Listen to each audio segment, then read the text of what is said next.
Broadcasting from the business capital of the world, this is the Podcast Business News Network.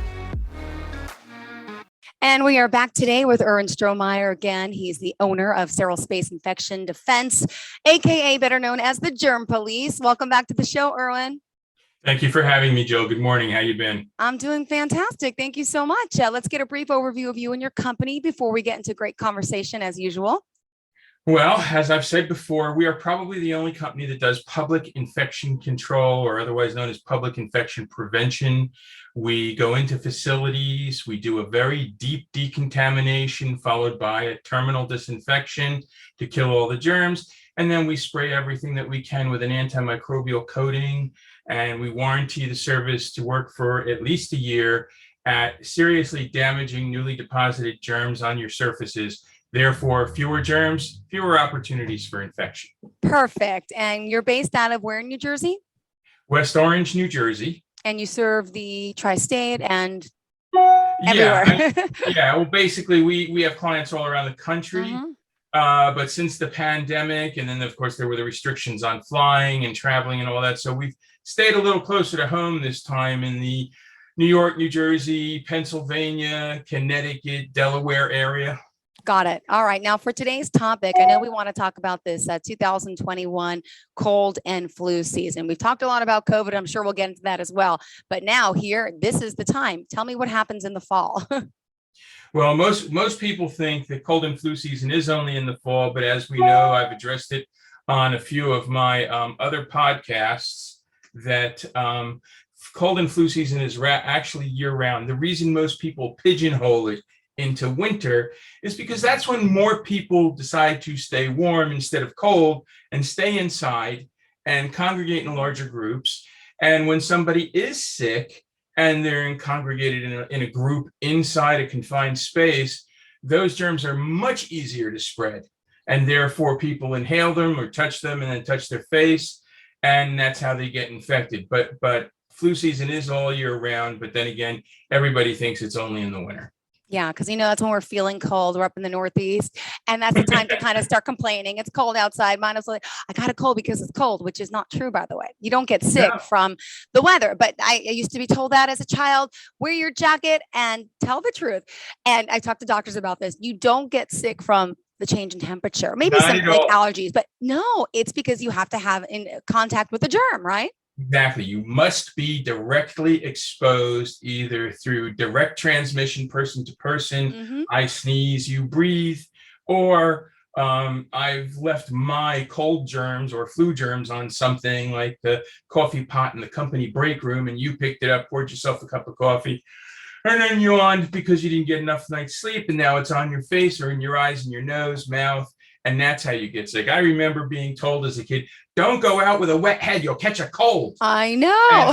I guess that's what you call an old grandma's wives' tale. Yes, absolutely. So no, why? So as far as the fall and the winter, right? Would you say why really this time of year is it a big issue then, when it comes to colds and flus? Since we're more aware, people think we're getting sicker. So what is really important about the fall and winter to know?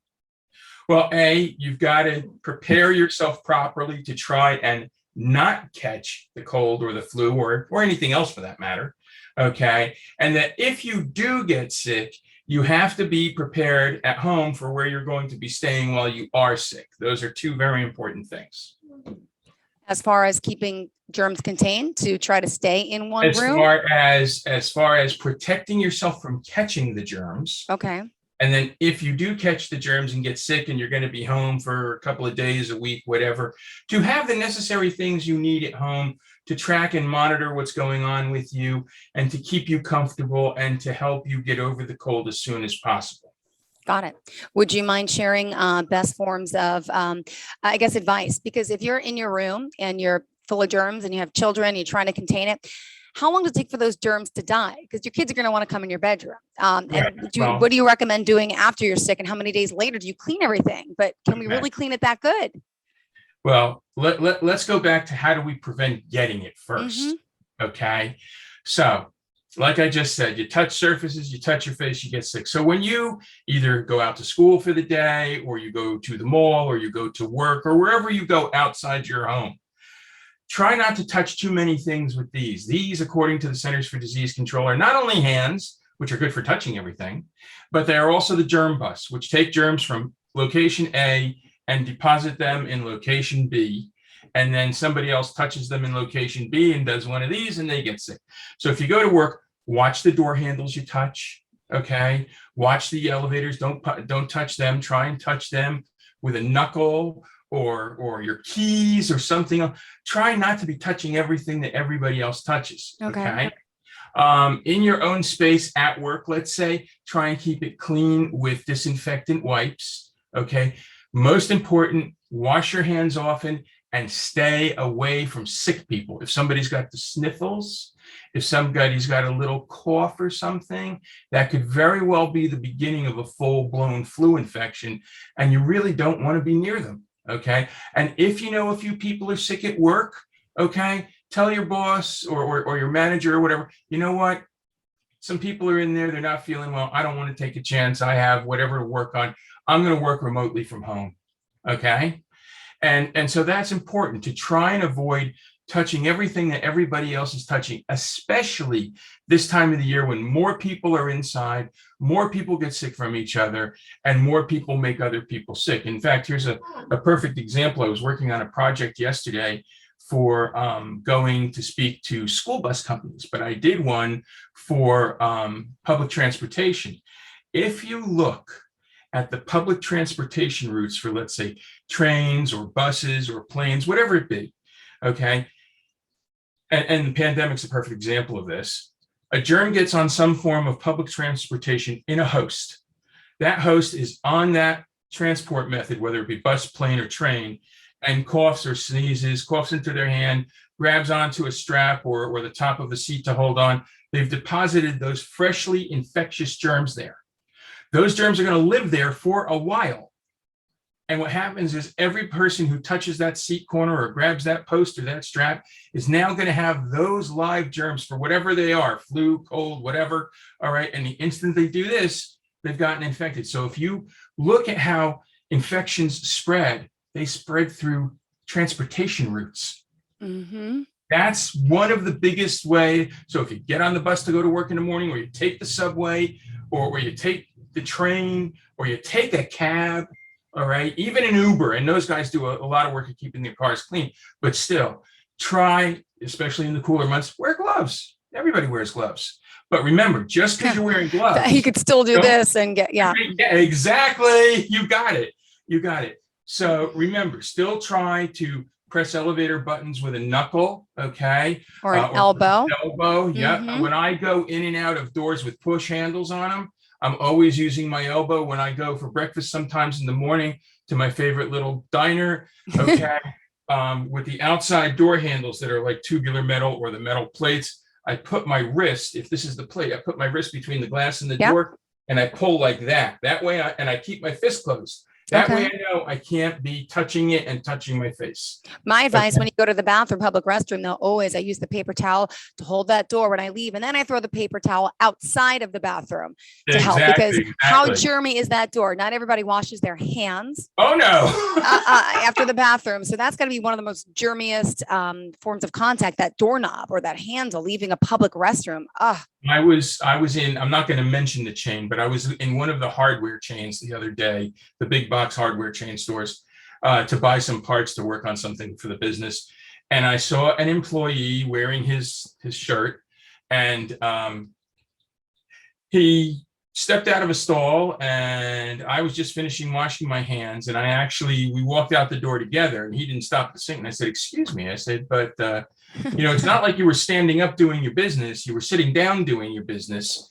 Still. And don't you think you should wash your hands? It says employees must wash hands before returning to work." And he said the funniest thing to me. He goes, "What are you, the germ police?" And you said, "Yes, I am." And so I don't tell me you whipped out a badge. I couldn't resist. I said, "As a matter of fact, I am. So get in there and wash your hands." The guy turned as white as a sheet of paper. I thought he was going to stroke. Did he wash his hands? Was he respectful? Oh, he went right back in and turned the water on. Wow. And then the thing is, I walked out of the room and I had to like walk around the corner because I was going to laugh so hard. Oh, I that's a couldn't great believe he story. did that to me. So anyway, so wherever you're going, whether it's the hardware store and or wherever, keep your hands from touching as many surfaces as you normally and subconsciously would. Yeah. That's the important thing. Okay. Now, once you're sick and you're going to be home for a while, it's really, really important to have the right things at home. Have a good thermometer to check your temperature. Mm-hmm. These little pistol-like ones that they use are not terribly accurate. Every time they use one on me, no matter where I go, they read me 4 to 10 degrees cooler Always, than what I think they should read. I mean, I even have one which I use that on my employees for every job, and none of them read 98.6. Not any of them. I'm always like 96, 97. I'm like, I'm not cold. Yeah. So make sure you have a good quality thermometer to keep your temperature. You're going to have a runny nose. You're going to cough things up. Have a good brand of like tissues. I'll say the name Kleenex because it's so prevalent. It's synonymous with facial tissue. But get facial tissues and try to get the ones that have aloe in them, because even though tissues are very soft, from using 20 of them on your face in half an hour, it's going to dry out your skin and it's going to start to itch. And that's why you should also keep a moisturizer around when you have a cold. Yeah. Mm-hmm. Okay.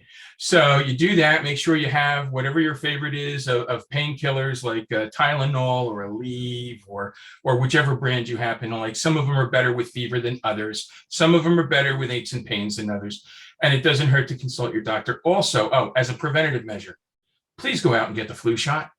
Yeah. Well, people are forgetting about that, I think, because everyone's overwhelmed with the COVID shot and the boosters. And at the same time, I saw last night on the news, which celebrity was it who got them both in the same day? She posted it. I forget, but you're able to get them simultaneously. Oh yeah, absolutely. Absolutely. And the thing is, let's forget about all the political hype about the COVID vaccine. The flu vaccine has been around for a long time, and it's a good thing to get. It's not always 100% effective because the companies that manufacture the flu vaccines, every year it's an educated guess as to which strain of the flu is going to be the predominant one, and they manufacture the vaccine for that one. Now, other strains of the flu that are very close to that strain could also be protected against with that vaccine because they're that close in the family pool of flu infections, but not all. Several years ago, there was one that was only something like 22% effective, and that's because they took their best guess and it was wrong. Got it. Yeah. But get the flu vaccine as a preventative measure. Absolutely. Then, as far as being at home and being sick, if you're able, try to keep your surroundings as clean as possible. Mm-hmm. All right. Definitely use disinfectant wipes if you can. All right. If you have a housekeeper or a cleaning service that comes in once a week or once every whatever, call them, have them come in, tell them to do a deep cleaning on the house. All right. If your doctor wants to give you medications, keep those nearby. Get either a really nice, comfy, warm comforter because you will get the chills. Okay. Or a heated blanket. All right. Yes. Make sure your cable TV bill is paid so you have plenty to watch while you're in bed. Mm-hmm. Good Okay. point. Hydrate, use plenty of water or the ability to brew a nice soothing chamomile tea or something like that. Okay. All right. There's just lots of common sense things as well. You know what? If you've got the flu, if you've got a significant other or a spouse, ask them to please handle the kids. Because you don't want to give it to the kids who are going to take it to school and get their friends sick. That's going to get their friend's family sick. And the next thing you know, your friend Betty from down the street is calling you and saying, why did you send your kid to sick school? Now I'm homesick. Yeah. Okay. So avoid people that aren't sick if you're sick. And another thing to do preventative wise is, like I said earlier, avoid people that you even have the slightest suspicion are sick. And you mentioned disinfectant wipes before. Like, for example, if I'm going to do my keyboard, my phones, but with disinfectant wipes, how long do you have to let it remain on the surface? We talked about that. People think they disinfect and then all of a sudden they wipe it down. Don't you have to leave it on the surface for a certain amount of time? Exactly. Most people don't know how to use disinfectants in general, whether it's a spray or a liquid or a wipe.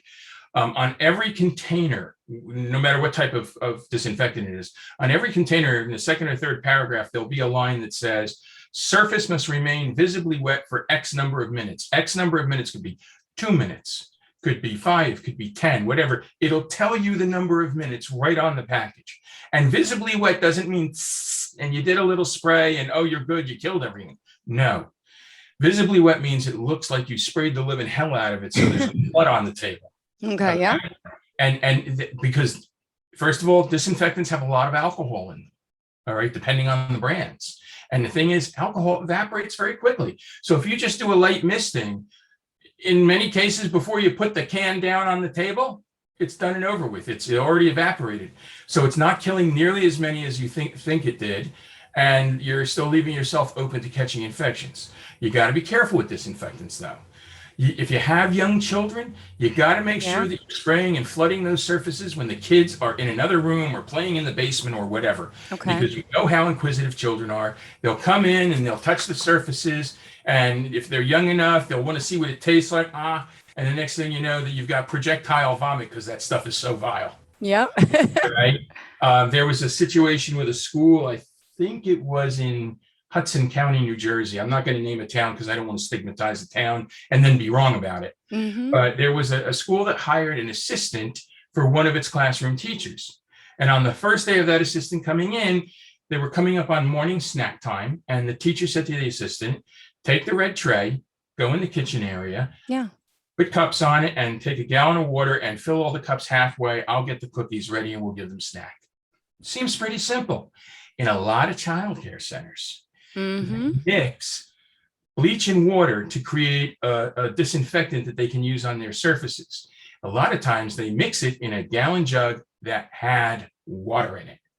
And sometimes, like this particular time, they forgot to label it bleach and water, not for drinking. Oh my gosh. And the person who was doing the water didn't smell anything in the water. She didn't go to smell it and she didn't notice an odor. And she poured however many glasses fit on a tray full of bleach and water. And she brought it out and put it in front of each kid and they started to eat the cookies. And within moments of kids starting to drink it, they had kids that were complaining of bad taste and the stomach ache, and some of them were throwing up. It turned out they called an ambulance and they told them what was going on, or they dialed 911, whatever it was. And they had to call in extra ambulances. I think they took, it was like 18 children and 2 or 3 teachers. Oh my gosh. To the medical center over there in Hudson County. Fortunately, it was just belly aches. All right, good. The point is, A, you've got to keep chemicals away from children at all costs.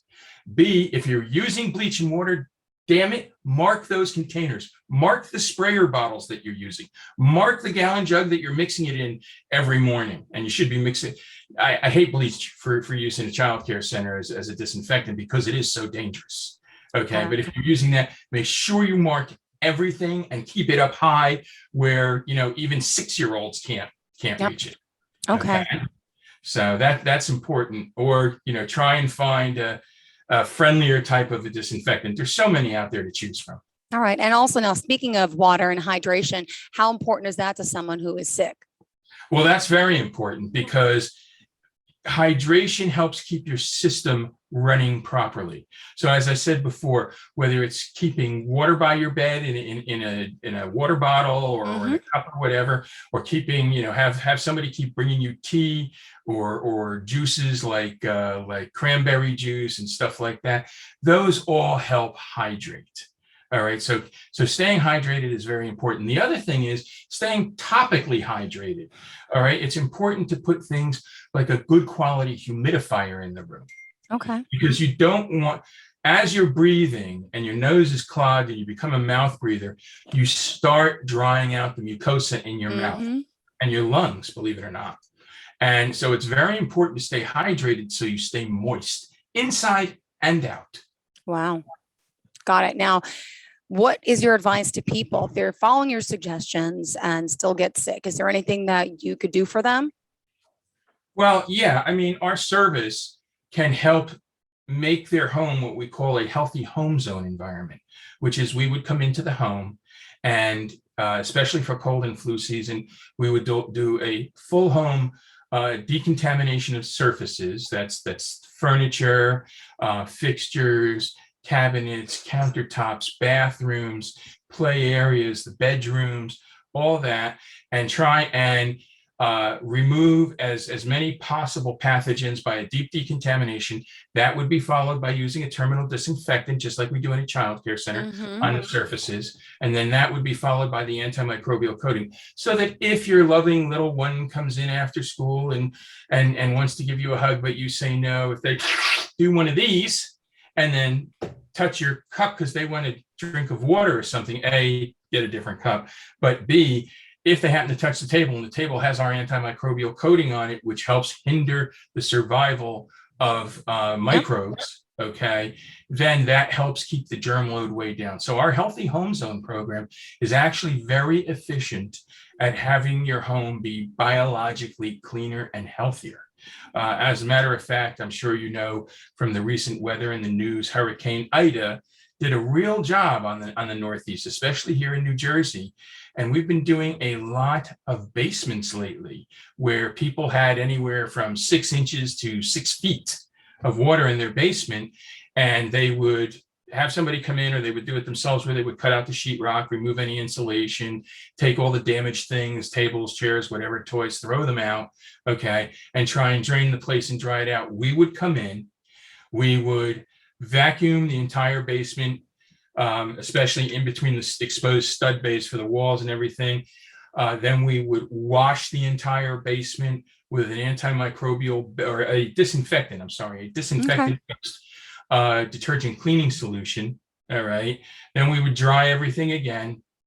And then we would spray the entire basement with the antimicrobial coating, so that when they do close up the walls, the antimicrobial coating, according to the manufacturer, helps hinder the spread of mold.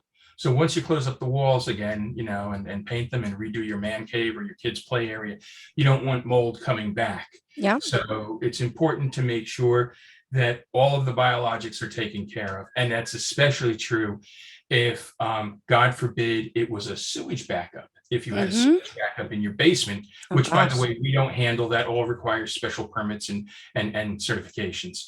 But you need to get all of that stuff out of there.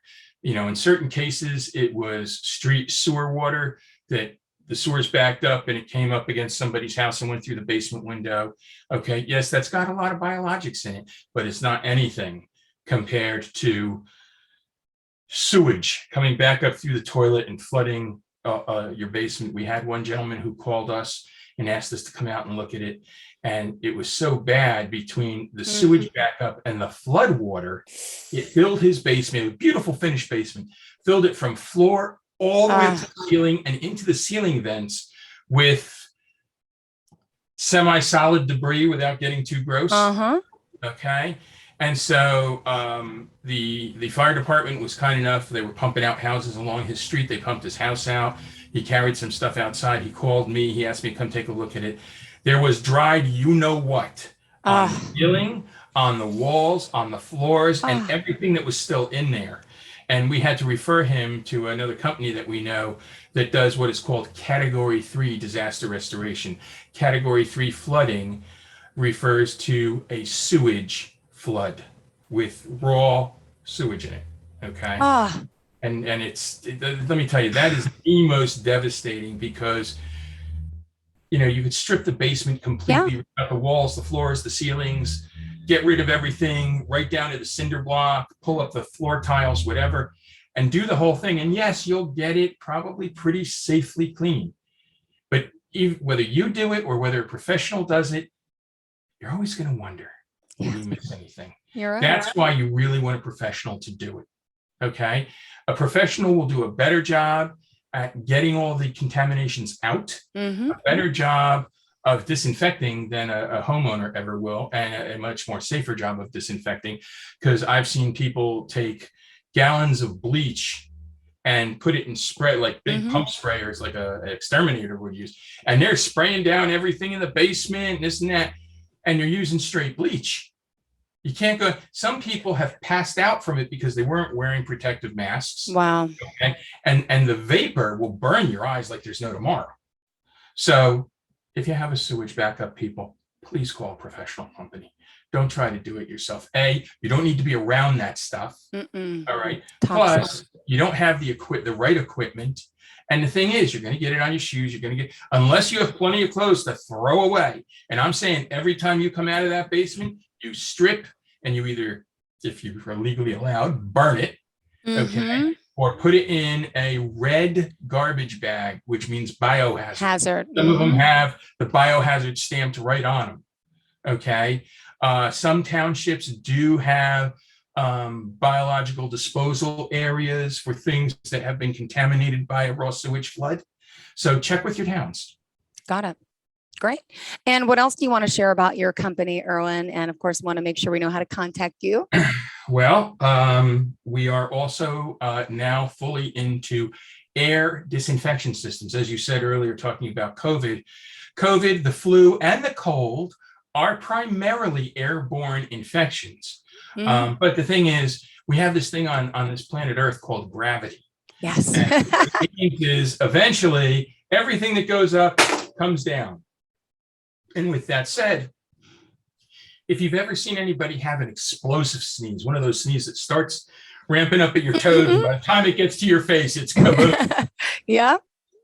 You have lots of super fine mist that comes out of your sinuses, and you may have some larger, chunkier debris that comes out of your sinuses. The heavier stuff falls to surfaces like tables, chairs, and the floor, like that. The mist can stay suspended Airborne. in the air for quite a while. So if you've ever walked into a room where somebody had had a cigarette, even an hour earlier, you walk into a room, you're like, somebody smoked a cigarette in here. And that's because the smoke molecules are still floating in the air. Yep. The same thing is true with pathogens that are exhaled by sneezing or coughing. They can hang out in the air in a room for hours. Okay. And because they do, that's why it's so important to be careful about not congregating with a lot of people during the colder months in public or work spaces. Okay? And can I make a suggestion? Can we just wear masks? I mean, we're wearing masks for COVID. It makes sense for colds and germs. Yeah. I was going to get to that. During the entire mask debate of the last 18 months, people who were politically charged in the other direction, oh, masks don't work. Oh, they're flip-flopping. They don't know what they're doing. Why should we wear a mask? Okay. The flu for last year's season was exponentially smaller than the 2019-2020 season. The 2020-21 flu season almost didn't exist in comparison to previous years because we were wearing masks, we were keeping our distance. Okay, wearing a mask, a disposable surgical mask, or even a cloth mask, all right, doesn't mean that you can't inhale microbes through it. True. It means you'll inhale exponentially fewer, like minute amount. All right. And whether it be the cold, the flu, or COVID, the less of that you get in, the better. What it's more important to realize is that if you have an explosive sneeze with a mask on, okay, that mask, and I'm just trying to fight a sneeze right now. How ironic. Is contaminated. Yeah. Get rid of the mask. Let me touch it for a second. Put another one on. Is that explosive sneeze, the greatest volume of that is going to be caught right in the mask.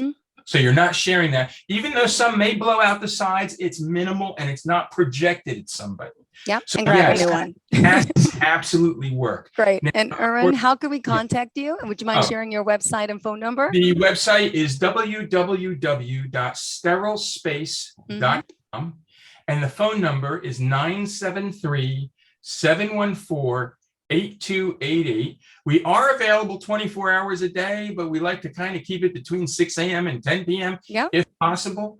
And all you have to do is give us a call. We'll be happy to come out and look at your home or your business or whatever you need us to do. If you have a fleet of vehicles, we do vehicles, okay? And we can help keep you as germ-free as can be. Thank you so much, Irwin Stromeyer, the germ police. Love that story you told. And I hope that employee went back and told all of his employees. And now everyone's smarter about washing their hands too. You have a great day. Thank you so much for your time. And thank you to all of our listeners.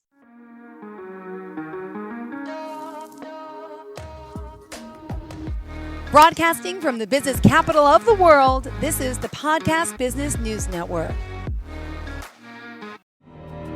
For nearly 2,000 severely injured veterans, everyday life has become filled with barriers. Day-to-day simple tasks can become pretty daunting. I have to carry my chair up 2 flights of steps or have somebody do it for me. What scares me the most is just the falling. When I'm struggling with my house, I think, to have that one great barrier just knocked down, it's crucial. Home for Our Troops is a wonderful nonprofit that builds a mortgage-free, fully adaptive, handicap-accessible house. And there's no catch. It'll be our very first home that we've ever owned. This is a game changer. This is where your life begins again. We need you to join us in completing this important mission. Please visit hfotusa.org and help build homes and rebuild lives. Because of you, everything's going to be okay.